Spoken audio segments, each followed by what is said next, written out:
नमो नमः।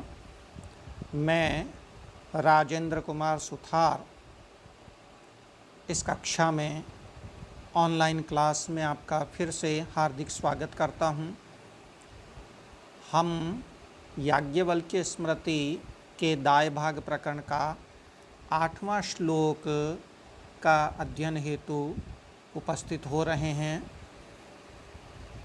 भूर्या पितामहोपात्ता निबंधो द्रव्यमेव वा तत्र स्यात् सदृशं स्वाम्यं पितुः पुत्रस्य चैव हि। प्रिय विद्यार्थियों, हम ये जानते हैं कि पिता अपने द्वारा जो धन अर्जित करता है उसका बंटवारा अपने बेटों में अपनी इच्छा के अनुसार कर सकता है। यहाँ यह शंका होती है कि जो पितामह का धन है उस धन के विषय में भी पिता अपने अर्जित धन की तरह अपनी इच्छा से विभाजन कर सकता है क्या? इसी का समाधान करते हुए यह श्लोक याज्ञवल्क्य द्वारा प्रस्तुत किया गया है।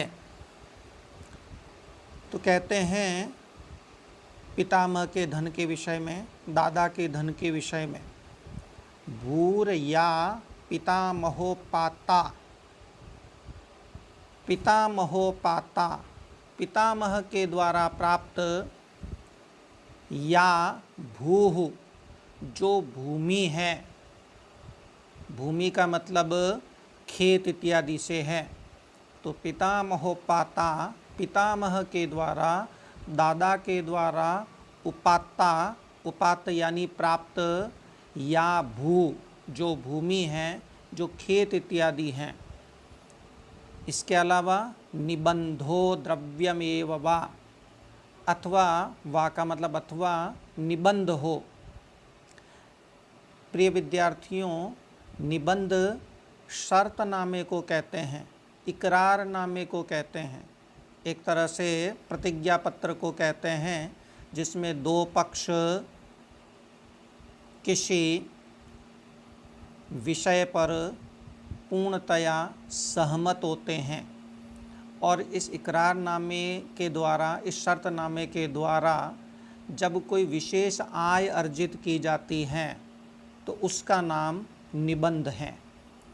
उदाहरण के लिए, दो व्यक्तियों में इकरारनामा किया गया, निबंध किया गया, प्रतिज्ञा पत्र किया गया, जिसमें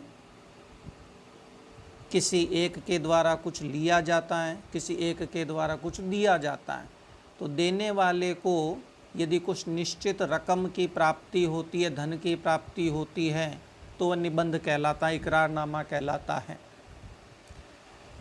हम सामान्य रूप से यूँ समझ सकते हैं कि मैंने किसी के साथ इकरारनामा किया कि ये मेरी दुकान तुम्हें इतने भाड़े पर दी जाती है, तो हमें एक निश्चित रकम की प्राप्ति होगी, या ये इतना धन मैं तुम्हें इस ब्याज पर देता हूँ, तो उससे एक निश्चित रकम की प्राप्ति होती है, या ये मकान में या गोदाम में इस किराए पर दे रहा हूँ, तो उससे निश्चित रकम की प्राप्ति होती है।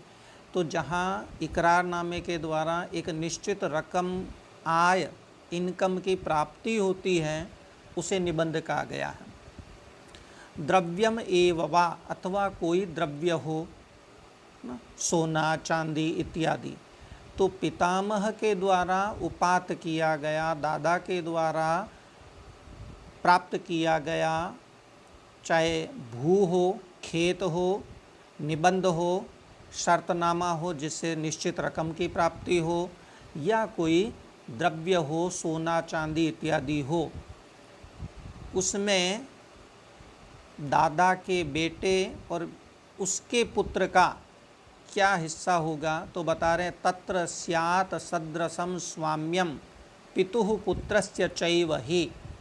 तत्र, उसमें, भू के विषय में, निबंध के विषय में और द्रव्य के विषय में, तत्र उसमें, स्यात् मने होता है, होना चाहिए।